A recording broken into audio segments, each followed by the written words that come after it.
how you can join the official Blox Fruit server on your Discord. This is a really quick and easy way, so I'll teach you guys how to do that. But before that, if you're new to our channel or if you have not subscribed to it yet, head down below and hit the subscribe button and press the bell icon so you never miss out on our future videos. Now let us start. First, open up Discord. Now after you've opened it up, just go to the plus icon on the bottom right here. Now after you do that, just tap on join a server. Now after you do that, just go to the invite link section and type in Blox Fruits. Now after you type in Blox Fruit, just tap on join with invite link. After you do that, there you can see you will have to accept the invite, and after you do that, just wait for a bit.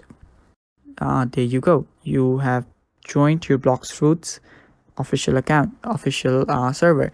Now you can just choose your role, you can finish it up, and there you go, it has welcomed me. Now here you can see the official site, I'm an official server. Now here you can read the rules and you can even chat with people, as you can see right here. So that is pretty much it for the video, guys. That is how you join the official Blox Fruit server on Discord. Thank you for watching and stay tuned for more videos.